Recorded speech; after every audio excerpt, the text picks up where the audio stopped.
إنما المؤمنون إخوة فأصلحوا بين أخويكم واتقوا الله لعلكم ترحمون. الحمد لله رب العالمين، وصلى الله على محمد وعلى آل محمد وسلم تسليما كثيرا. محاضرة caawa aynu gelayna waxay ku saabsan tahay sacaadada ama liibaanta iyo wanaagga nolosha qoyska, yani marka wanaaggeeda mawduucaasay ku saabsantahay. kolley waana mawduuc ballaaran oo kolley geeso badan ku saabsan, laakiin wax ka mida ayaynu insha allahu tacaala aynu ka hadli doonaa. sideedaba bulshadu waxay ka kooban tahay qoysas bay ka kooban tahay isu tegey, oo marka qoysaska la isu geeyo ayaa bulshada weyne ka samaysmaysaa. marka waxa weeye waa asalka ay bulshadu ka kooban tahay oo qoysaskaas ayay u noqonaysa. marka qoysaska hadday hagaagaan waxaa ka imanaysa inay marka bulsho weyntuna ay hagaagto ayaa ka imanaysa. marka siday bulshadu ku hagaagaysaa waa in qoysaskii ay ka soo dhisantaa ay ka hagaagtaa. marka nolosha qoysku ay hagaagto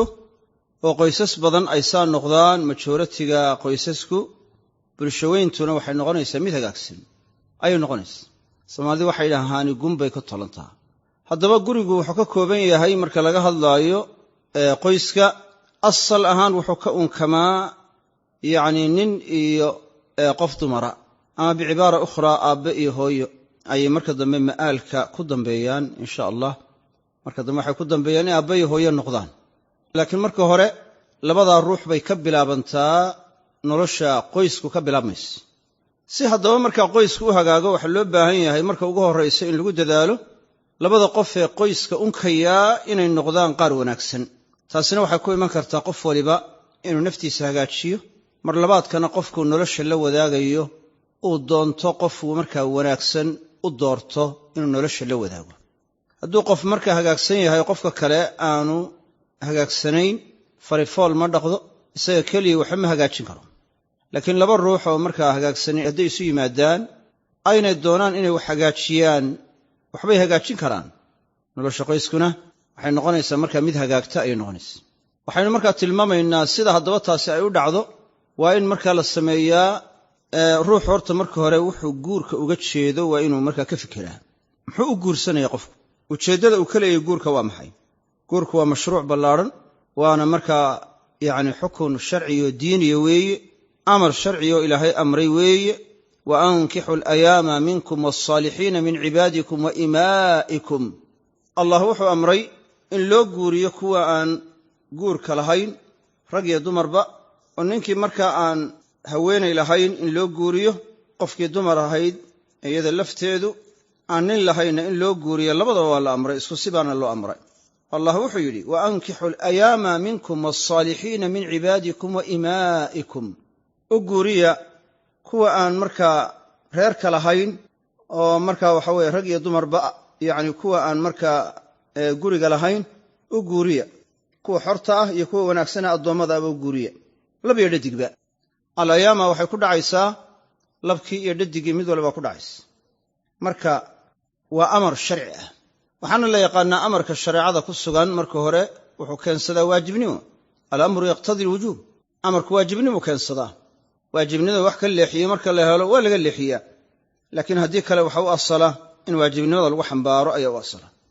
saasaa u asala. marka culamadu waxay isweydiiyaan xukunka guurku waa maxay? ahlucilmiga qaarkood waxay tilmaameen in haddii waxa weeye shuruudo kale ay raacaan xaalaadka qaarkood inuu waajib noqonayo. oo ruuxii haddii markaa waxa weeye naftiisii uu zina uga baqo, yacni guur u baahan yahay, naftiisiina uu zina uga baqo, mu'nadii guurka iyo markaa kharashkii iyo waxyaalahaasna uu helayo,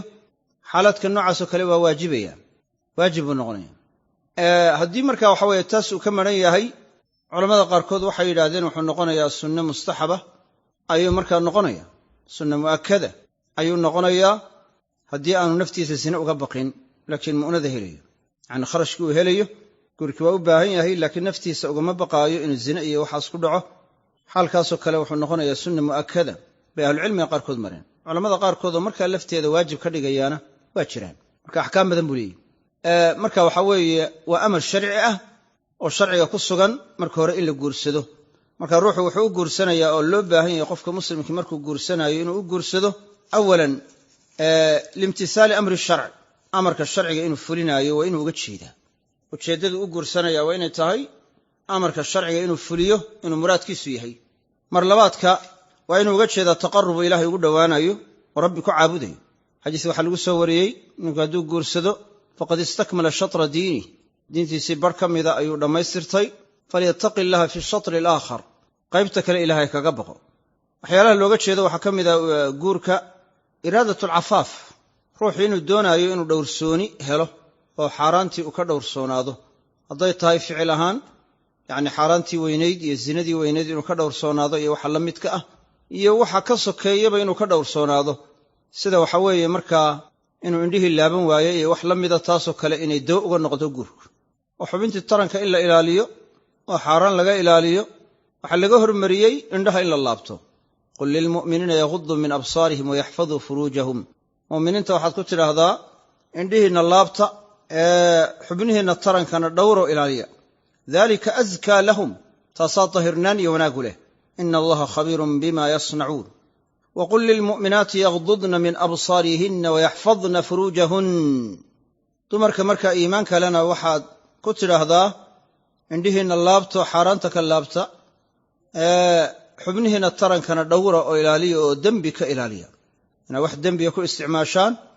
taas ka dhowro ka ilaaliya ragga iyo dumarka mu'miniinta iyo mu'minaadka ah dhammaantood waxaa la wada amray inay indhaha laabtaan xubnaha tarankana ilaashadaan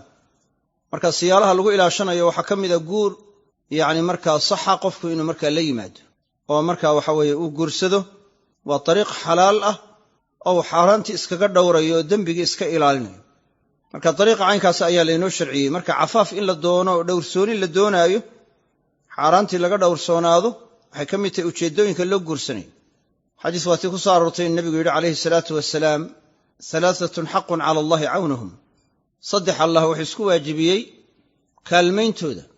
waxaana ka mid ahaa wanaakixun yuriidu alcafaaf mid guursaday oo dhowrsooni doonaya ilaahay wuxuu isku waajibiyey kaalmada uu kaalmaynayo hadduu qasadku u guursaday tahay inuu dhowrsooni doonayo xaaraanta uu ka dhowrsoonaado lab iyo dhadig kuu doonaba ha ahaadee ilaahay waa caawinaya oo waa kaalmaynaya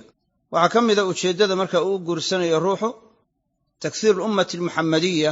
ummadda nebi moxamed sala allahu aleyh wasalam inuu farabadiyo ama bicibaara ukhraa cidda shahaadanaysa ee ahlu tawxiidka inuu farabadiyo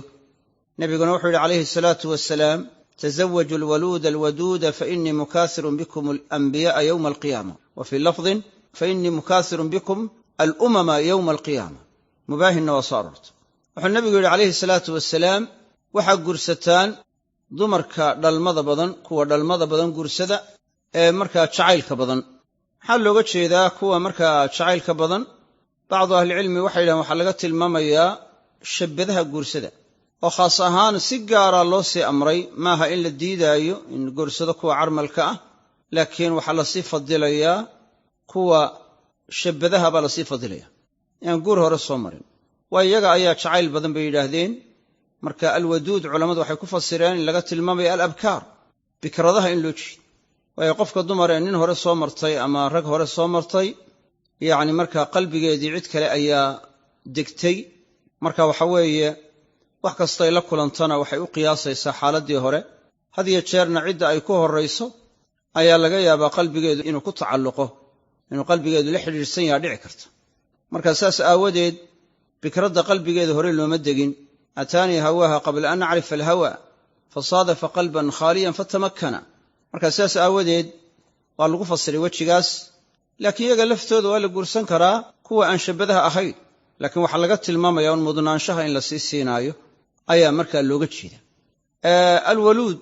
inay dhalmo badan tahay maxaa lagu garanaya ahlucilmi waxay yidhahdeen waxaa laga qiyaasayaa qaraabadeeda yacni hooyadeed iyo yacni marka waxa weeye qaraabadeeda habaryaraheed iyo hooyadeed iyo waxa weeye walaaladeed iyo waxa weeye eedooyinkeed yacni markaa kuwaasaa laga qiyaasaya yacni markaa dadka markaa waxaan yani iyada ku geedaamane ku wareegsan yacni ayaa laga eegaya oo hadday markaa dhalmo badan yihiin iyadana waxaa la rajaynaya inay dhalmo badnaanayso yacni markaa saas ayaa la rajaynaya marka tasawaju alwaluud alwaduud waxaanu nebigu u tacliiliye u sababeeyey waxaan markaa aakhiro idinku fara dhiganayaa ummadaha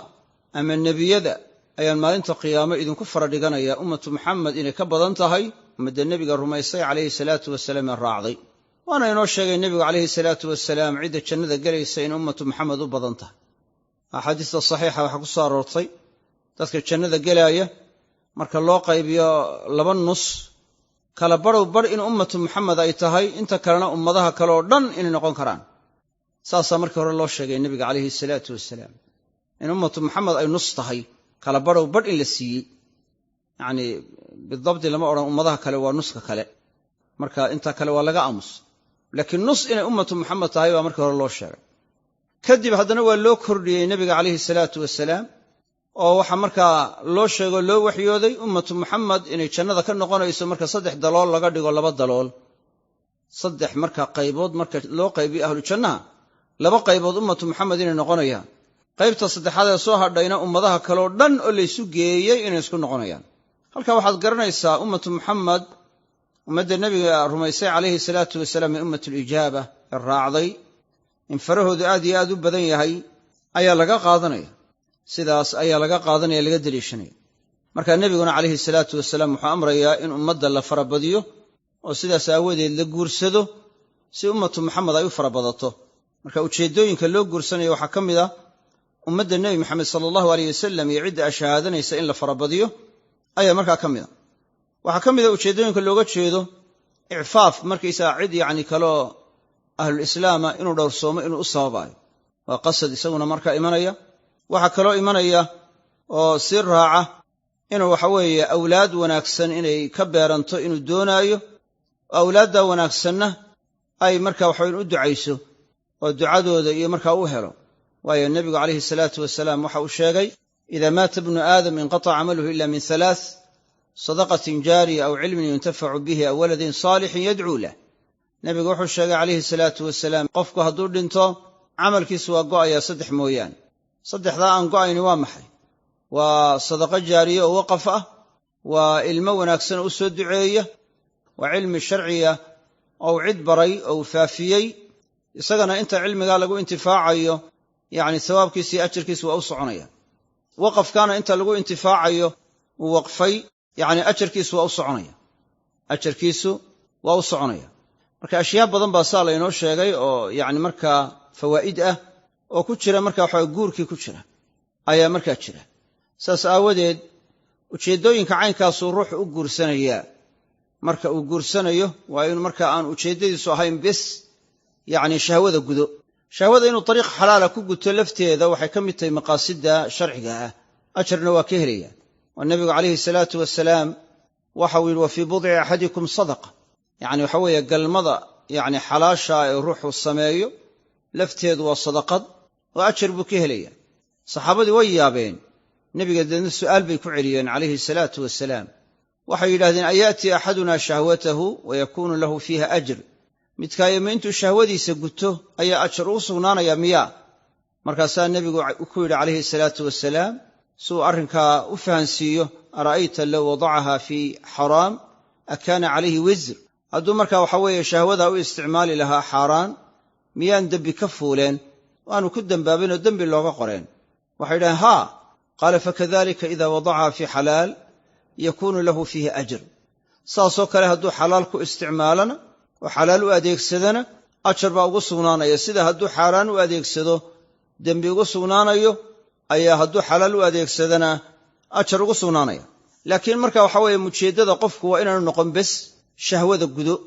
shahwada xataa marka la gudanaayo, xalaal lagu gudanaayo, niyo wanaagsan oo ilaahay dartii ah, oo waxa weeye qofku marka xaqii lagu lahaa u bixinayo, naftiisana uu ku dhowrsoonaynayo, yacni waxa weeye saas yada ah yacni liajli illaah arrinkaa u samaynaayo, si uu markaa xaaraantii uga dhowrsoonaado, si uu marka waxa weye xalaal ugu guto, si uu xaqa lagu leeyahay u bixiyo, si uu marka waxa weye xaqa markaa ku waajibay cidda kale kaga waajibay si u guto. yacni markaa lab iyo dhadig mid walba yacni niyo wanaagsan arrinkaa hadday ku sameeyaan yacni sawaab iyo ajar ayay ka helayaan. ujeeddooyinkaasi waa ujeeddooyinka marka hore yacni guurka u dhacayo. haddaba marka la doonaayo guurkii in la sameeyo, waxaa loo baahan yahay qofku inuu doorto cidda uu la noolaanayo, oo markaa hadduu nin yahay qofka dumar ee wanaagsan ee uu la noolaanayo waa inuu doortaa. qofka dumarina waa inay doorataa nin wanaagsan waa inay markaa waxay doorataa oo cidday aqbalaysa ee yeelaysaa waa inay noqotaa cid markaa saalix oo wanaagsan waa inay noqotaa waa iska hubisaa iska eegtaa yacni labada mid walba ikhtiyaarka sidaa la dooranayo waxa markaa uu ruuxu samaynayaa inuu mushaawaro sameeyo yacni labada geesoodba yacni markaa ninkiina sameeyo inuu markaa cid la tashado uga aqoon roon qofkii dumariina markaa waxa cid ay la tashato ama waalidkeedu hadduu ka mas-uul yahay isagu markaa uu bixinayo yacni oo iyadu markaa ay isagun u daba fadhido arrinka waa inuu markaa talada markaa waxaan yani mushaawaro soo sameeyaa oo uu cid markaa kala tashadaa yacni axwaasha cidda kale yacni markaa garanays shawristaas wa amruhum shuuraa baynahum wa shaawirhum fi lamri tashi waa in la sameeyaa mar labaadka waa inuu istikhaaro sameeyaa oo ninkiina markaa uu sameeyaa ilaahay inuu weydiisto sida khayrka badan inuu waafajiyo istikhaarada markuu samaynayana wuxuu samaynayaa yacni niyadda ayuu khaligaraynaya ninka iyo qofka dumara mid walba istikhaarada waa samaynaya ilaahay bay khayr weydiisanayaan qofku laakiin istikhaarada markuu samaynaayo waxa weeye wuxuu tukanayaa 2 ragcadood oo sunnaa buu tukanaya sida axaadiista ku soo aroortay 2 ragcadood sunnada markuu ka baxo uu dhammaysto ayuu niyadii khaligaraynaya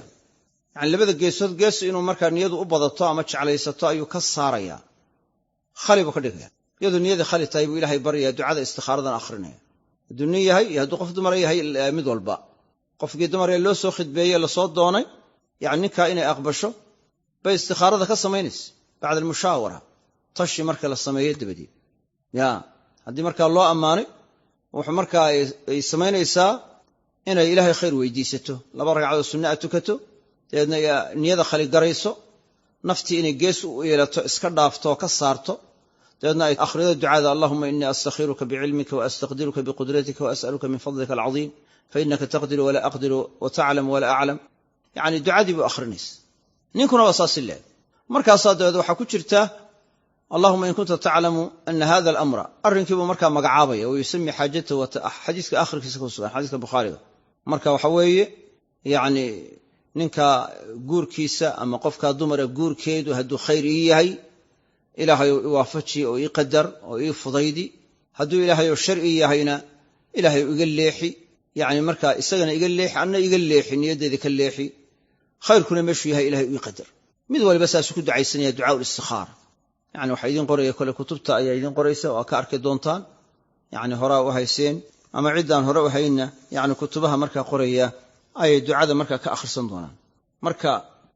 sida caynkaas ayaa la sameeynaya marka qofka la dooranayo maxaa lagu dooranaya sifooyinka wanaagsan waa in lagu dooranaya oo qofka diinka marka laga eegayo akhlaaqda nabiga kaleeyhi salaatu wasalaam waxa uu tunkaxul mar'atu li 4 qofka dumara waxa loo guursadaa 4 yani khaslo ama 4 sifo ayaa lagu guursadaa 4 sifo waa maxay lidiiniha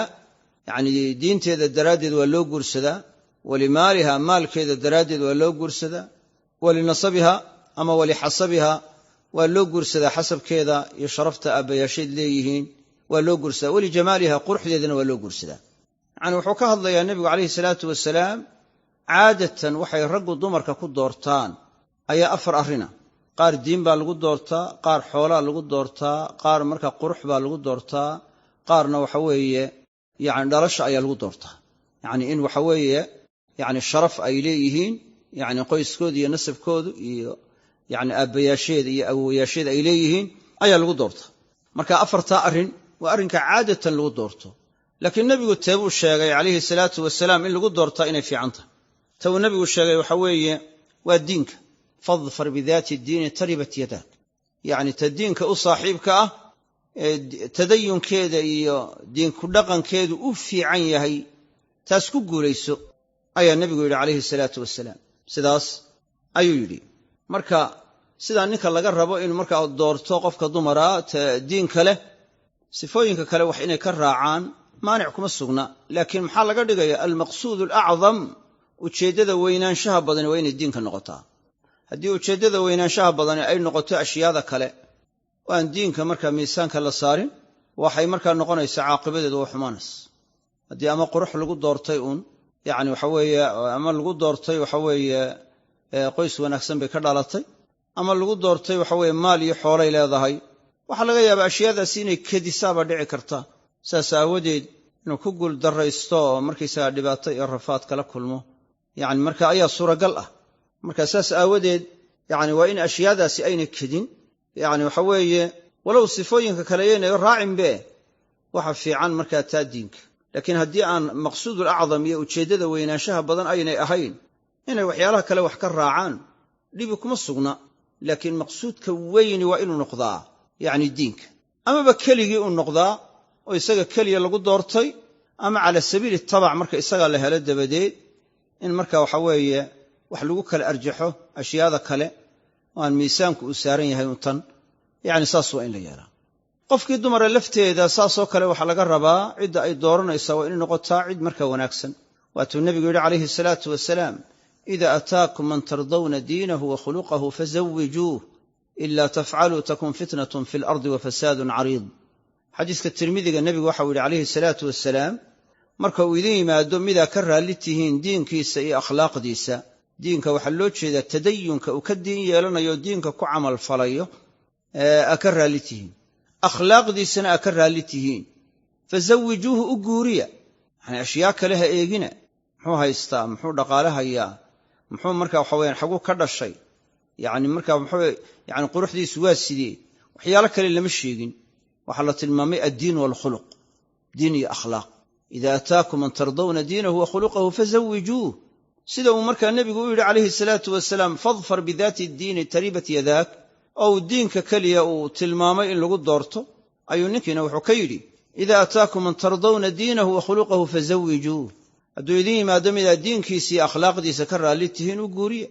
haddaad sidaa yeeli weydaan arlada waxaa ku sugnaanaya fitno weyn iyo fasaad ballaadhan baa ku sugnaanaya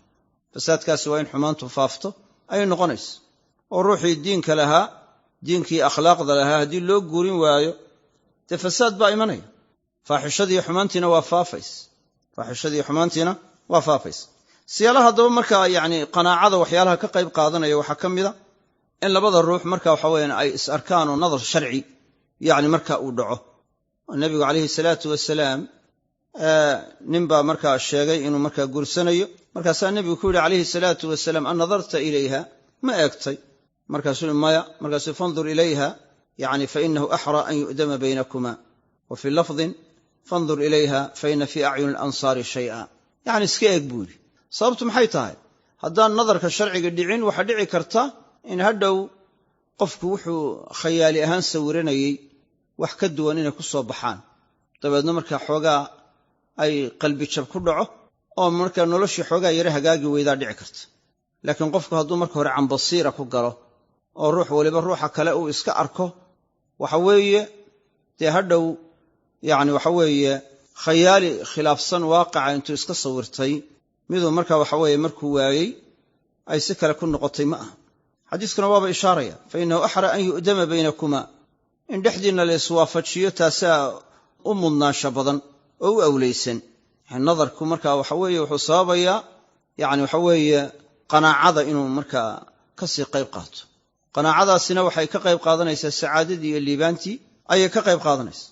taasay ka qayb qaadanaysaa marka nadarka waxaway sharcigaana saasaa loo amray sidaas ayaa loo amray noloshii marka waxa weeyaan yacni marka guurku dhacayo waxaa loo baahan yahay taysiirka iyo fudaydinta waxyaalaha sacaadada ka qayb qaadanaya maxaa ka mid a in la fudaydiyo guurkii oo la sahlo oo meherkii aan la qaaligarayn yacni waxyaalaha shuruudaha la dhiganayo aan la qaaligarayn yacni waxaweye sacaadadiibay ka qayb qaadanaysa barakaduna waxay ku jirtaa fudaydintay ku jirtaa sida marka waxa weeyaan yacni ay tilmaamayaan axaadiista qaarkood ay ku tusinayaan in marka waxa la fudaydiyo oo la yasiro oo nebigu yidhi calayhi salaatu wasalaam yasiruu walaa tucasiruu sahlo fudaydiya walaa tucasiruu ha adkaynina umuuraha ya wabashiruu walaa tunafiruu fainamaa bucistum muyasiriina walam tubcasuu mucasiriin yacni xadiisku waxa weye waa caam waxaa laydin soo saaray xaalaa wax sahlaysaan oo fudaydinaysaan xaalaa wax adkaynaysaan laydinma soo saaray marka barakada waxaa ka mida sahlanaanshaha iyo fudaydka ayaa ka mida iyo in marka umuuraha la sahlo inaan la adkayn in marka laga taxadiro marka waxa meherada marka in la qaaligareeyo oo wax marka waxa weeye aad iyo aad yacni u qaaliya laga dhigo in markaa yacni gurigalka shuruudihiisa aan la adkayn in la sahlo waxay ka qayb qaadanaysaa sacaadada iyo liibaanta ayay markiisa ka qayb qaadanaysa marka waxa weeye taas fudaydkuna waxa weeye waxay ka mid yahay waxyaalaha wax wanaajinayuu ka mid yahay marka dambe ee guurkii uu dhaco dabadeed waxa loo baahan yahay in marka xuquuqaad jira yani mid waliba ka kale ku mutaysanayo xuquuqaha caynkaasa in la ilaaliya loo baahan yahay cishro wanaagsan iyo dhaqan wanaagsan la iskula dhaqmo oo waxa weeye marka ruux waliba ruuxa kale uu ixtiraamo uu qadariyo yani xaqiisa marka uu siiyo xaqa ku waajibay yani marka ka kale uu gudo yani saasa laga rabaa waxa jira xaqu zawj ala zawja iyo xaqu zawjati ala zawj labada mid waliba xaq buu ku yeelanaya ka kale ayuu ku yeelanaya yani marka gurigana wuxuu ka dhigan yahay qoysku yani madax iyo mancha ayuu kala leeyahay maamulka waxa madaxiisu waxa weeye waa ninka weey laakiin ninka kaliya umuruhu kuma dhisna waa inay shaqadii isla qabtaan waa in marka waxa weeye ay ismaqlaan oo is ateecaan waa inay marka isu dhimirsanaadaan الرجال قوامون على النساء بما فضل الله بعضهم على بعض وبما أنفقوا من أموالهم الله wuxuu inoo sheegay inuu marka maamulka iyo mas'uuliyadda raggu ay leeyihiin laba shay baana loo sababeeyay in iyagu marka xoolaha ay xaqooda ka imanayaan oo de meherkii iyo nafaqadii iyo masruufkii iyo mariinkii mid walba ragga laga rabaa haday meherkii tahay ragga laga rabaa haday masruufkii tahay ragga laga rabaa haday mariinkii tahay yani dharkii marka waxa weeye inay yahuugi bixiyaan ragga laga rabaa haday xataa qaniyato taajira tahay iyada masruuf ma saara masruuf wuxuu saaran yahay ninka ayuu saaran yahay marka taas waa sabab ta kalena waa tafdiilka ilaahay marka hore ragga fadilay oo marka dumarka ka fadilay ama xagga aqliga ha ahaato ama ashyaa kale ha ahaatee marka sidaas aawadeed maamulkii waxa la siiyey yani ragga la siiyey marka in maamulka lagu kala dambeeyo ayaa marka loo baahan yahay oo waxa weeye marka yani taacadii marka ay dhacdo yani isaguna wax marka dembiya aanu amrin yani una la tashado oo marka mushaawaro iyo tashi marka ay dhacdo mid waliba ka kale ku dadaalo xaqiisa marka isaga inuu u gudo oo ku dadaalo amarkana waxa weeye yani marka iyo taacadana uu leeyahay yani ninku marka uu leeyahay waayo saddex mid un bay noqon lahayd in la yidhaahdo waxa weeye marka qofka dumara amar kale iyo mas'uuliyadda iyo in laha labadu waa siman yihiin midna ka kale ma amraayo ee waa marka siman yihiin iyo in la yidhaahdo waxa weeye yani ninka ayaa marka leh mid afraad baa soo raaci karto in la yahay waa tanaawub midba xilliba waqti marka ashyaada kale oo dhan fasaad baa ka imanaya sida sharcigu marka waxa weeye ku sugan ayaa maslaxad iyo khayr ku jira imka shirkad hadii la sameeynaayo maamulki waa inuu leeyahay madax leeyahay maamulki ma hagaagi karo haddaanu madax lahayn ma hagaagi karo haddii la laba nin oo siman baa jooga haddii la yidhaahdo waxa ka imanaya marka waxa weeyaan idraab inuu marka awaamirta iska hor timaado amarradii iscaaridaan wax ay hagaagi waayaan in la madax buu leeyahay madaxaasa amar ka soo fulaa tashi ha sameeyo laakiin amarku madaxu ka soo fulaya la yidhaahdo ayaa marka munaasiba haddii la yidhaahdo qofka dumara ayaa mas'uuliyadda yeelanaysa waxa ka imanaya fasaad yani marka sharciga sida ku dhigan ayaa maslaxadii yani ay ku jirtaa oo wanaaggu markiisa marka uu ku jiraa waana marka raggu inay de ka caqli badan yihiin dumarka waa laynoo sheegay yani waxa weeye sharciga waa ku sugan tahay xataa umuuraha ka go'aan qaadadkooda dee ragga ku fiican dumarkii waxa laga yaaba waxyaala badan inay ka fekerin inay ku tallaabsadaan inay ku tallaabsadaan ayaa iska dhici karta qof dumara waxay ku tiri ninkii bal dalqadda maad ii dhiibti ni armaad hayn weydaa maya bal yara dhiib bay tidhi deedna wuu dhiibay markiiba waa ku yeedhisayba isla markiiba waa ku dhawaaqda yani wax ayna ka fiirsan baa laga yaabaa inay wakhtiyo badan ku dhacdo haddii wax yaroo mushkili la kulantana waxaa dhici karta go'aano badan inay ka fekerin inay ku kacdo oo marka dambe isku cilkaambido ayaa suuragal ah oo saas aawadeed caatifadooda badan yani dumarka caatifadooda ayaa aad iyo aad u fara badan marka sida sharciga ku sugan baa maslaxadu ku jirtaa allahna wuxuu yidhi alrijaalu qawaamuuna cala annisaa'i bima fadala allahu bacdahum cala bacd wuxuu kaloo allah yidhi walilrijaali calayhinna daraja yani raggu dumarka waxay ka leeyihiin daraja ayay ka koreeyaan marka sidaas aawadeed yani markaa taaca inay ku leeyihiin inay raggii ateecaan dumarku ayaa sharciga ku sugan laakiin wixii dembiya kuma ateecayaan umana bannaana raggu inay marka amraan dumarkii wax macsiya ama dembiya inay amraan uma bannaana nabigu calayhi salaatu wasalaam waxau yidhi laa taacata limakhluuqin fii macsiyati alkhaaliq ateecitaan makhluuq lagu ateecayo cisyaanka khaaliqa la caasiya lagu ateecayaa ma jiro yani waxa weeye waa in markaa allah in la caasiyo cidnaba waa inaan lagu ateecin xataa madaxdii waxaa soo arooray fain amara bimacsiyatin falaa samca walaa taaca hadduu macsi amro oo shay dembiga amro maqal iyo ateecitaan ma jiro marka shaygii dembigaa cidna lagu ateeci maayo sida kale waxaa laynoo amray in marka waxa la ateeco yacni raggii oo waxaan dembi ahayn ay dumarku ku ateecaan dhammaanna waa inay marka hore la yimaadaan iimaan iyo camal saalixa oo camalkooda ay wanaajiyaan oo taacaadka iyo khayraadka la yimaadaan hadday wanaaggaa la yimaadaan oo ay marka waxa iimaanka iyo taacada la yimaadaanna nolol wanaagsan bay noolanayaan xayaatun saciida nolol wanaagsan sidoo allah u yidhi man camila saalixan min dakarin aw untha wahuwa mu'minun falanuxyiyannahu xayaatan tayiba walanajziyannahum ajrahum biaxsani ma kaanuu yacmaluun ku kastoo sameeyey camal wanaagsan oo lab ah ama dhadig ah isaga oo muumina sameeyey allah wuxuu u ballanqaaday inuu noolaynaayo nolol wanaagsan inuu noolanayo yacnii inta uu adduunyada ku nool yahay nolol wanaagsan ayuu ilaahay noolaynayaa falanuxyiyannahu xayaatan tayiba walanajziyannahum ajrahum biaxsani ma kaanuu yacmaluun kuna abaalmarinay ajarkooda waxay samaynayeen waxa ugu wanaaga badan marka waxa weeye in nolol wanaagsan ay noolanayaan baa laynoo sheegay haddii ay markaa sidaa yeelaan oo iimaan iyo camal saalixa ku sugnaadaan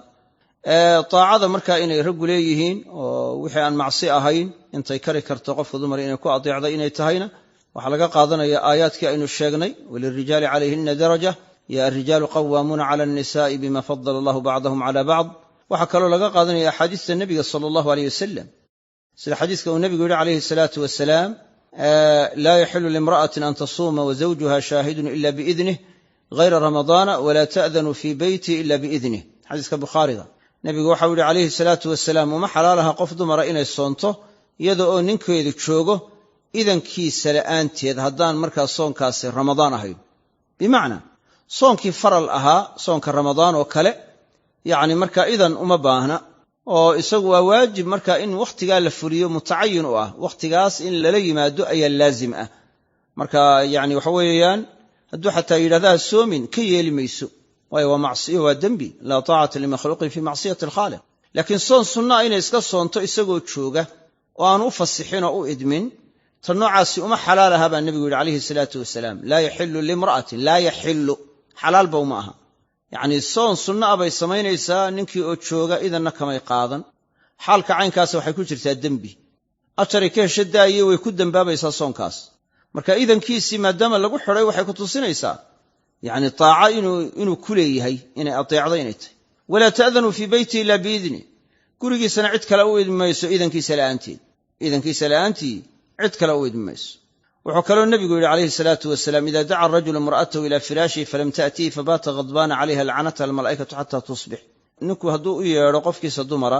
gogasha hadduu ugu yeedho oo ay u iman weydo oo habeenkaa uu baryo isagoo uu ku nagaado baryo isagoo u cadhaysan malaa'igtaa nacdalaysa ilaa ay ka waabaraysanayso ama ilaa uu ka raalli noqdo riwaayo kalea sheegaysa xadiiskana waxa weeye saxiixu ku sugan yahay marka waxa weeye taacadiisii yacni khaas ahaan firaashka inay ku ateecdaa inay markaa laazim ku tahay ayay markaa laga qaadanaya laakiin iyadoo markaa caado qabta inuu u tago inay u ogolaata uma bannaano waayo waa macsidana inay ka yeeshaa uma bannaano laakiin wixii ka sokeeya taas waa u bannaan tahay wixii taa ka sokeeya waa u bannaantao ninka xaaraan kama aha marka iyadoo xataa yacni markaa dhiiggii leh in allaha laa yastaxii min alxaq ilaahay xaqa kama xishoodo ayuu haddana markaysa ay ku ateecaysaa wixii ka sokeeyey laakiin yacni xaaraanta ama dembiga kuma adeecayso waxa xaaraantiina waxay tahay waa inuu markaa waxa galmo sameeyo iyada oo yacni markaa labada dhiig mid leh ama dhiigga dhalmada ama dhiigga caadada yacni markaa saas nebiguna wuxuu yidhi calayhi salaatu wasalaam isnacuu kulla shayin ila annikaax wakhtiga noocaasa wixii galmaa mooyaane waxa kala sameeya rasuulullahi moxamed baa yidhi calayhi salaatu wasalaam xadiis saxiixa sidaa ku yidhi ina allaha laa yastaxii min alxaq ilaahay xaqa kama xishoodo shayga xaqa in la sheego si kastoo carabka ugu adag yahay in la sheego ayaa laazima wuxuu kaloo nebigu yidhi calayhi salaatu wasalaam laa tu'di imra'atun zawjaha ila qaalat zawjatuhu min alxuuri ilciini laa tu'diihi qaatalaki illaahu fainamaa huwa cindaki dakhiilun yuushiku an yufaariqaki ilayna yacni xadiis tirmidi iyo nasaa'iya soo wariyeen wuxuu tilmaamayaa qof dumari ma dhibto ninkeeda inay markaa zawjadiisa qofkaa dumari uu ku guursan doono jannada ee xuurulciintii inay ku tidhaahda mooyaane ha dhibin qaatalaki illaahu ilaahay ha ku nacdale yacni yada habaaraysa xuurulciintaa habaaraysa waayo agtaada martibu ku yahay waxayna u dhowdahay in nooga kaa yimaado oo uu kaa soo faaruqo yacni markaa taasna saasuu tilmaamaya xadiis kale wuxuu tilmaamayaa qofka dumara haddii ay markaa waxa weeye xaqa ka soo baxdo oo salaadeeda tukato oo soonto oo xubnaheeda taranka dhowrto oo ninkeeda ateecdo inay ahlu jannato jannada gelayso idaa sallat khamsaha wa xasanat farjaha wa saamat shahraha wa ataacat zawjaha dakhalat min ayi abwaabi aljannati sha'at yacni waxaa markaa xadiisku tilmaamaya qofka dumari hadday shanteeda salaadood tukato oo xubinteeda taranka dhowrto xaaraan ka ilaaliso oo yacni bisheeda soonto oo ninkeeda ateecdo yacni wixii dembi aan ahayn ku ateecdo wax dembiga cidna lagu ateeci maayo albaabada jannada ku alla kay doonto ayay ka gelaysa yacni waxa weeye waa fadli weyn yacni markaa sawaab weyn iyo fadli weyn inay kula kulmayso albaab mucayana xataa lama odhan kay doontay ka gelaysaa yacni xadiiskana waxa weeyaan ibnu xibbaan iyo tabaraani fi alawsad iyo ayaa markaa soo wariyey shawaahidna weliba waa leeyihi xadiis kale wuxuu nabigu arkay calayhi salaatu wasalaam qof dumara markaasuu ku yidhi ma nin baad leedahay markaasay tidhi haa markaasuu yidhi kayfa anti lahu sidaad u tahay sidaad ninkaa u tahay waxay nebiga ku tidhi calayhi salaatu wasalaam maa aaluhu ilaa maa cajaztu canhu kama gaabiyo ee waan ku dadaalaa bimacnaa yacni wanaajintiisa waxaan awoodi kari waaye mooyaane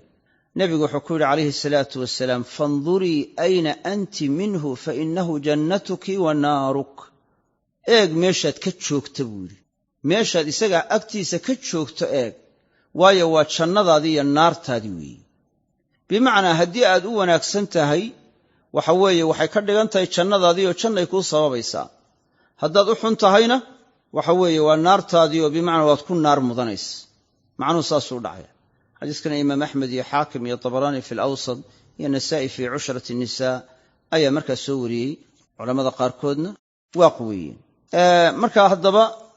waxyaalaha marka waxa xuquuqda ee la isku leeyahay waxaa ka mida inuu markaa mid waliba ka kale xaqiisa ku dadaalo qofka dumara xuquuqda ay leedahay waxaa ka mida inuu markaa siiyo mariinkeedii iyo masruufkeedii inaan markaa waxa weeye cushro wanaagsan iyo dhaqan wanaagsan kula dhaqmo in wanaagga uu ka rabo markaysaga in qofka dumari kula dhaqanto mid la mida isaguna kula dhaqmo oo allah wuxuu yidhi walahunna mislu aladii calayhinna bilmacruuf dumarka waxaa u sugnaaday xaq ahaan kii iyaga korkooda ahaaday mid la mida ayaa ragga ugu sugnaaday oo ay ku mutaysanayaan raggu inay u sameeyaan bilmacruuf si wanaagsan maaha macnaheedu markaysaga taacadii inay yeelanayaan laakiin waxaa laga tilmaamayaa dhaqankii wanaagsanaaye kale ee amarka ka sokeeyey hadday nasteexa iyo talo tahay hadday la tashiyo mushaawaro tahay hadday markaa waxa weeye wanaajin tahay yacni waxa weeyaan waxyaalaha noocaasoo dhan ayuu markaa ku mutaysanaysaa inaanu caayin inaanu markaa waxa weyan yani hatigin inuu weji furan kula dhaqmo inuu waxa weye hadal wanaagsan ku yidhaahdo kelima tayiba inuu ku yidhaahdo inuu dhaqan wanaagsan kula dhaqmo inuu waxa weeye markaa xaqeeda siiyo hadday tahay xaqeeda gogasha hadday tahay xaqeeda mariinka hadday tahay xaqeeda masruufka yacni mid walba u siiyo hadday meherkeeda tahay yacni markaa u siiyo yacni hadday tahay icfaafka iyo dhowrsooninta inuu markaa waxa weyan iska daayo oo uga tegi waayo oo waxa weeye markaa ay ku dhibaato mudato ma aha waa in waxa weeye xaqeeda gogashana waa inay ka heshaa oo markaa iyadana siiyaa nebiga calayhi salaatu wasalaam mucaawiyat bnu xayda wuxuu weydiiyey maa xaqu zawjati axadina calayhi rasuulkii ilaahayow sala allahu alayh wasalam xaqa markaa qofka dumaraanu qabnaa xaqay nagu leedaho midkaaya ku leedahay waa maxay rasuulku weydiinaya calayhi salaatu wasalaam markaasaa nebigu wuxuu ku yidhi an tutcimaha idaa tacimti waxaa xaqeedu yahay inaad quudiso markaad wax cunto wa taksuwaha ida iktasayt aad dhar siisiyo mariin markaad wax huwatoo dhar hesho walaa tuqabix alwajh wejiga aanad markaa yani xumaynin aanad odhan qabax allah wajhak ilahay wejigaaga ha xumeeyo aanad ku odhan inaad habaarin oo hadal xun ku odhan walaa tadriba inaanad garaacin walaa tahjura ila fi lbeyt haddii xataa marka ay madax adayg samayso guriga gudihiisa mooye meel kale waa inaad uga haajirin guriga gudihiisa mooye meel kale waa inaad uga haajirin yani waxa weeye intaas oo umuurood ayaa xaqeeda ka mid ah marka hadalka wanaagsan iyo wejiga furan iyo dhaqanka wanaagsan in lagula dhaqmo weeyaan xuquuqda ay leedahayna markaa la siiyo xuquuqday leedahayna yani markaa la siiyo marka kullu dalika waxay soo gelayaan dhaqanka wanaagsan bay soo gelayaan allahna wuxuu yidhi wacaashiruuhunna bilmacruuf dumarka waxaa kula dhaqantaan si wanaagsan ula dhaqma yani si wanaagsan u qaba si wanaagsan ula dhaqma bal waxaa la gaadhsiiyey ragga waxaa ugu fadli badan ninka ehelkiisa ugu dhaqanka wanaagsan oo siduu ula dhaqmaya ay ugu wanaagga badan tahay oo nebigu wuxuu yidhi calayhi salaatu wasalaam khayrukum liahlihi waxa idinku khayr badan ki ehelkiisa ugu khayr badan ee ugu wanaagsan ee ugu wanaajinta badan ehelkiisa yacni hadday tahay oraah iyo hadday tahay weji iyo hadday tahay yacni marka waxa xuquuqdii yacni marka waxa mid walba kaas ugu wanaagga badan ee ugu wanaajinta badan ayaa ugu khayr badan baa nebigu yidhi calayhi salaatu wasalaam wa ana khayrukum liahlihi anaana markaa idinku khayr badan baa nebigu yidhi calayhi salaatu wasalaam ehelkayga idinku khayr badan oo idinku wanaajin badan saasaa nebigu yidhi calayhi salaatu wasalaam sidaas ayaa nebigu yidhi calayhi salaatu wasalaam marka dhaqan wanaagsan in loola dhaqmo ayaa markaa ka mida nolosha wanaagsan markaa ka mida waxaa ka mida in isu nasteexeeyaan labada ruux oo mid hadduu qaldamo ka kale uu u nasteexeeyo addiinu nasiixa wanusxi likulli muslim nasteexadu diinta maqaam weyn bay kaga joogtaa waxaa ka mida markaysa markaa dhaqanka wanaagsan iyo markaa nolosha wanaagsan inaan markaa waxa laysu cadhoon haddii markaa cadhoodana qofku markaa inuu iskaantaroolo oo cadhada qarsado oo liqo oo markaa yacni aanu waxa cadhadu amrayso aanu fulin nin baa nebiga u yimi calayhi salaatu wasalaam oo wuxuu yidhi awsinii qaala laa taghdab wuxuu yidhi ha cadhoonin faraddada miraaran faqaala laa taghdab marar buu ku celceliyey dabeedna wuxuu yidhi ha cadhoonin yacni markaa ha cadhoonin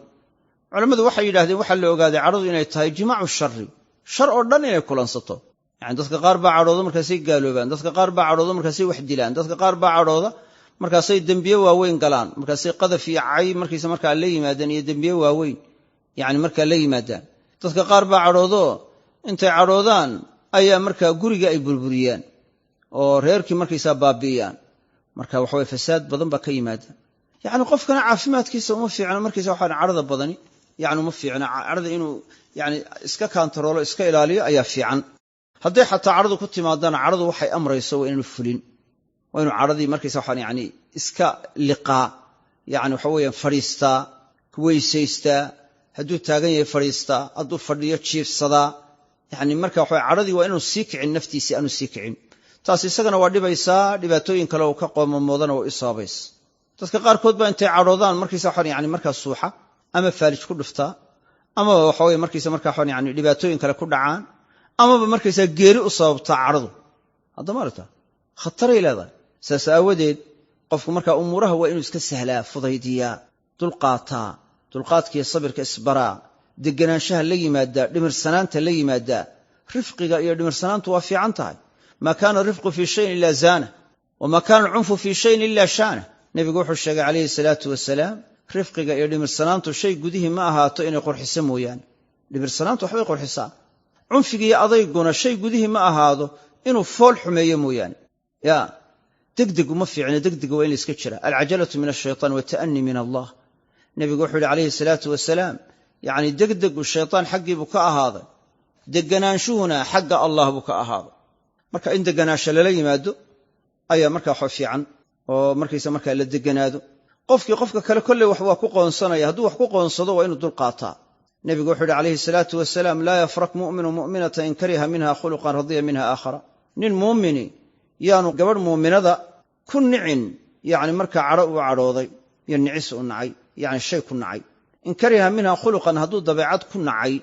oo ku kahday dabeecad markaa dabeecadaheeda ka mida dhaqamadeeda ka mida radiya minha aakhara mid kale u kaga raali noqonaya yani xagga markaa madowun ha eegina xagga wanaagsanna eeg xagga wanaagsanna eeg ta kale marka waxa weyan waxaad eegtaa kuwa kaa liita eeg waxyaalaha dhibta sababa waxaa ka mid oo sacaadadii qofka ka dhooqeeya qofku inuu markaa nolol wanaagsan ku noolaado inuu eego cid ka nolol wanaagsan ama markaysaa yani nin hadduu yahay inuu eego nin qof dumaroo qofkiisa dumara ka fiican oo ka wanaagsan oo ka diin badan oo ka akhlaaq wanaagsan inuu arko ow dabeed marka uu yidhahdo taasaa markaysa markaa wanaag badan halkaaga markaysaa nuqsaan baa ku jirta taasoo kale ma fiicna mananu eegin waa inuu eegaa markaysaga markaa ragga ka dumar liita waa inuu eegaa hadday ku adag tahay oo ku dhibaato badan tahay kuwa ka sii dhibta badan waa inuu eegaa maaragta haddii waxa weeye dhibi ay kala kulantay yani kuwa dhibaatooyinka ka daran kala kulmeen waa inuu eegaa waa inuu eegin kuwa ka wanaagsan kuwa ka hooseeya waa inuu eegaa sharcan waa caynkaas qofka dumarina waa saasi leeg waynana eegin qofka dumara ee markaysaa marka haysata ninkeeda ka wanaagsan ka diin badan ka akhlaaq wanaagsan ka dhaqan wanaagsan ka wanaag badan waynana kaa eegin sharcan markaa waxa weyan waa saas weeye wayna eegtaa kuwa ka liita ya intee dumara markaysa markaa ninkeedu kaa liitaa ninkaaga ka liitaa oo ninkaagi waxa weeye waa nin marka waxa yani salaadii ilaalinayo ahlu diina qaaran markaysa salaada tukan baa markaysa marka waxa yani qaarkood qaba qaar markaysa marka diinta caayaya ayaa qaarkood qaba qaar waxa weeye markaysa marka har iyo habeen garaacayo oo markaysa marka nabarre u geysanaya ayaa qaba qaarna sabcaayaya markaysa ayaa qaba qaar aan dar yeelayn baa qaba qaar dhibaataynaya qaba yani waa inay eegtaa kuwa ka liita nabiga sheegay calayhi salaatu wasalaam sidaas labada arin yani wixii ku saabsan adduunyo waxa la eegaa cidda ka liita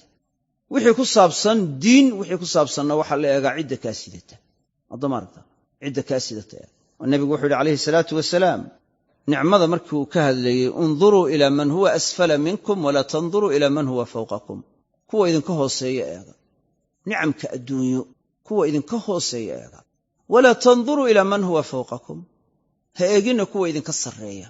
kaasaa idinka maal badan kaasaa idinka qurux badan adigu xib ma haysatid adigu markaysaa qurux ma lihid kaasaa idinka xoog badan adigu markaysaa xoog marka xoog caynkaas ma lihid xoogaagu daciif baa tahay ilaahay dee nicmada markaysaa kuma burin yani waxa weeye nicmadii ilaahay buu markaa qawadaya ruux lama rabo nicmada ilaahay inuu qawado nicmada ilaahay siiyey inay la weynaato baa la rabaa ee nicmadii inuu qawado lama doonayo yani qofku marka waxa weeye marka cibaadada waa inaanu odhan markaysa markaa hebelba kaa cibaado yaryahay iska joog waa inuu yidhahdaa kaasaa kaa cibaado badan si ula tartamo falyatanafas ilmutanaafisuun ha tartamaan kuwa tartamaya ha beratamaan kuwa beratamaya khayrkii baa loo kala dheeranaya intaasaad waxa weeye soontaa yani kaasaa kaa soon badan waa si u higsado u gaadho oo ula tartamo kaasaa kaa qur'aan akhris badan si u higsado u gaadho oo u dhaafo kaasaa kaa xaj badan kaasaa kaa cibaado badan kaasaa kaa akhlaaq wanaagsan yani waxa weye si u higsado waa naftiisa waxa ku saabsan laakiin qofka uu la nool yahay iyo cidda markiisa marka waxa yani masalan inuu yidhaahdo waxa weeyaan eego adiga waxa lagu siiyey waa liistaa yani waxa weeye gabadha akhlaaqdeedu ma fiicna ama ninka akhlaaqdiisu ma fiicna ama waxa weeye markiisa marka nuqsaan baa ku jirta oo cibaadada marka aad ugu madadaalo yani waxa weeye taas oo dad u higsado uu yidhaahdo ka loo nicmeeyo waa kaasun yani inaanu qofka ku sabrin marka waxa yani xaaladii uu ku sugnaa noloshii ka qasanto sacaadadii u waayaa ka imanaysa marka unduruu ila man huwa asfala minkum waa wixii adduunyo nicamkeed ku saabsan nicmooyinka adduunyo ku saabsan ka idinka hooseeya eega wala tanduruu ila man huwa fawqakum cidda idinka koraysa ha eegina fadalika ajdaru anla tasdaruu nicmat allahi calaykum taasaa u mudnaansho badan oo u dhowaansho badan oo u xaqnimo badan nicmada ilaahay korkiina ku galladaystay inaydaan xaqirin nicmadii ilaahay inuu xaqiro qofka lama doonayo waxaa la doonayaa inaanu xaqirin nicmadii maxaa loo yidhi marka laa yafrak mu'minu mu'minatan kariha minha khuluqan radiya minha aakhara waa si waxa weeye noloshii u joogto hadduu qofku markaysa markaa qofku wax yar ku qoonsadoba markaysa markaa uu sii daayo ka cararo maxaa ka imanaya mid ceeb markaa ka maran xaggii uu ka helaya ta kale dee waa inuu ogaada isaga laftiisu ceeb inuu leeyahy ninku marka waxa weye leeyahay gabadhani ceeb bay halkaa ku leedahay halkaas saasay ceeb u leedahay oo isagu muriga gacan baa soo isaga laftiisu ceeba ma leh ceebtii waa in laisugu dulqaataa hadduu markaysa markaa arko nuqsaan waa inuu eegaa wanaaggana eegaa xagga madow keliya waa inuu eegin dabeedna markaa waa inuu taa ku sabraa ka soo qaad inay tahay markaysa markaa dhib yani kula kulantay liajli illah ugu sabir tacwiid baad helaysaa tacwiidkaas waa maxay ilaahay baa cawil ku siinaya haddaad ilaahay dartii ugu sabirto ugu dulqaadato cawil baa ilahay ku siinaya waxaa dhici karta qofkii dumar ahayd inuu wax ku qoonsado waxa noocaasa hadduu markaysaa ku sabro oo ku adkaysto oo waxa weye ilahay liajliha ugu sabir ha niyad jabini yani waxa weeyaan markaa dulqaado oo ku sabir waxaa dhici karta markaysaa fadli iyo sawaab buu ku helaya mar labaadkana dembi baa lagaga daadinaya mar saddexaadka in cawil khayr qaba laga siiyaa laga yaaba awlaad barara laga arsaaqo atacwiid min allah saasa laga yaaba sheekh culammadii hore ka mida ayaa waxa uu ahaa nin shiikho weyn qof dumar uu qabay qofka dumarna waa dhib badnay waxa arkay marka waxa weeyaan mashaayikh marka kale ayaa waxay arkeen dhibaatada badan ee gabadhan ku kacayso markaas sheekh wanaagsan baa waxaasoo dhiba gabadhaas kula kacayso markay arkeen la yaabeen bay markiisa markaa weydiiyeen waa maxay xaaladda caynkani mala inta yare ay markiisa markaa soo raaceen bay markiisa markaa dhibta sumbulaha ka duulaya ay arkeen markaasuu yidhi nicmo ilaahay baan qabaa nicmo ilaahay ayaan qabaa ilaahay waxa weeye waa ii nicmeeyey wax walba waa i siiyey dhib adduunyo intaasaan arka dee dunuubna waa leeyahay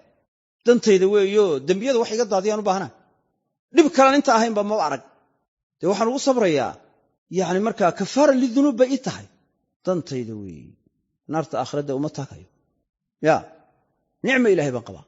marka waxaa loo baahan yahay dulqaadka iyo sabirka ayaa loo baahan yahay qofka dumarna waa saasi leh haddii ninkii markiisa dhibi kaga timaado waxaan lagu hayn karin haddii ay tahay oo aan lagula joogi karin oo ay tahay markiisa marka waxaan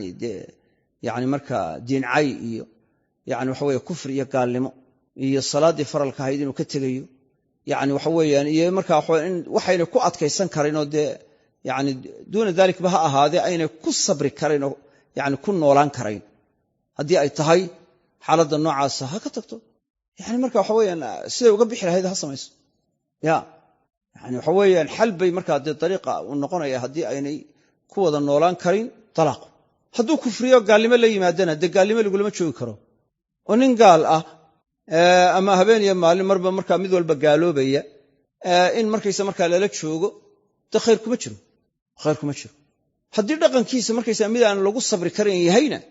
oo aynay gabadhaasi markaysa markaa ku sabri karayn waxa weeye markaysa markaa diin darro ay ka qaadayso markaysa ama waxa weeye nafteedii ay nacayso xaalad khatara ay gelayso waxay ku sabri kartaa inay ahayn dalqada inay dalbato xaq bay leedahay laakiin iyadoo aan duuna daalik wax ku kalifaya ayna jirin ya oo shay u bannaynaya meesha aynay oolin oo daruuro ahoo ka fursan waaya aynay jirin inay dalqad iska dalbato maaha nebigu wuxuu yidhi calayhi salaatu wasalaam ayuma imra'atin sa'alat zawjaha atalaaqa fii hayri maa ba'sin yani waxa weye nebigu calayhi salaatu wasalaam waxa uu sheegay qof dumaroo kasta oo ninkeeda weydiisata furitaan waxaan dhibi ku sugnayn jannadu xaaraan bay ka tahay fii hayri maa ba'sin baa layidhi waxaynay ku sabri karin oo ku adkaysan karin waa weydiisan kartaa talaaqii sidii waxa weeye saxaabiyaddiiba nebiga ugu timi ay ku tihi yaa rasuula allahi maa aciibu calayhi fii diinin walaa khuluq diin iyo akhlaaqtoonna ku ceebayn maayo laakiin naftaydii baa nacday kuma sabri karo ninkan xaqiisana kama soo bixi karo walaakinii akrahu alkufra fi lislaam ya rabbi haddaanan ka baqayna markuu ii soo galo wejigan candhufka kaga tuflaa nebigu calayhi salaatu wasalaam waa kala furay khulcigii buu sameeyey iyadiina wuxuu markaysa markaa beertii uu ku siiyey meherka kuu siiyey ma u celinaysaa haabay tidhi dalqadii baa markaysa markaa loogu dhaafiyey oo loogu iibiyey wahaakada laakiin waxaan dhibi ku sugnayn oo ay ku sabri karto oo xaalad kalifaysa aynay jirin inay markaysa markaa waxaan yani dalqad u dalbato maaha mana oga qofka dumari iyo ninku toonna cid ka wanaagsan ciddan inuu la kulmi doono maba dhici karta cid ka dara in lagu imtixaano ya jazaan wifaaqa marka taas yadaa waa inu iska jiraa si aan taasi u dhicin waa inuu ka taxadiraa waxay soomaalidu yahay meelaad ka roori iyo meelaad u roori meel roon rabbaa og ya imisaa dhib ka cararay oo mid ka daran ku dhacay kalmustajiri min alramdaa'i binnaar waxaa loo baahan yahay in waxa weeye markaa laysu sabro laysu dulqaato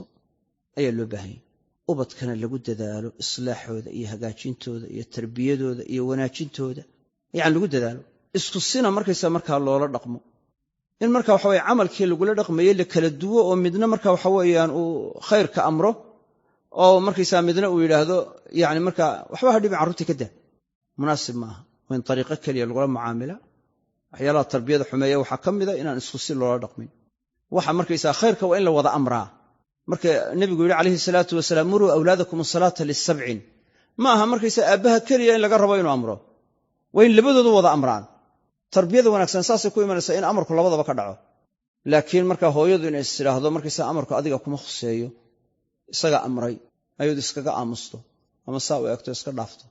munaasib maaha waa in la wada amraano amarku ka wada yimaadaa isku si waa in loo amraa isku mowqif waa in laga taagan yahay isku si waa in loola macaamilaa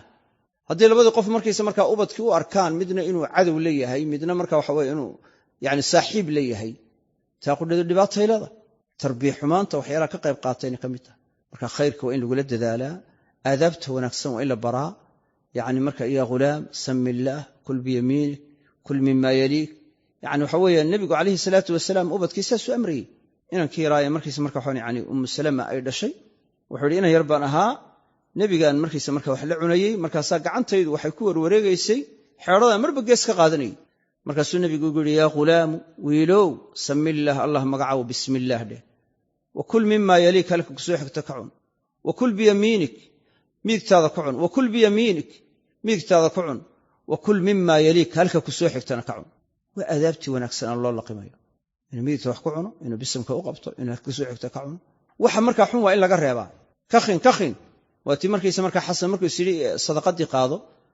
yani markaa timirtii sadaqada waa ka reebay nebigu calayhi salaatu wasalaam waa u diidey akhlaaqad xun waa in loo diidaa wax wanaagsan waa in la amraa waa in lagu tarbiyeeya waa in qur-aankii la baraa waa in aadaabta wanaagsan la baraa yani lagula dadaalaa salaadii waa in markaa la amraa markuu 7 jir gaadho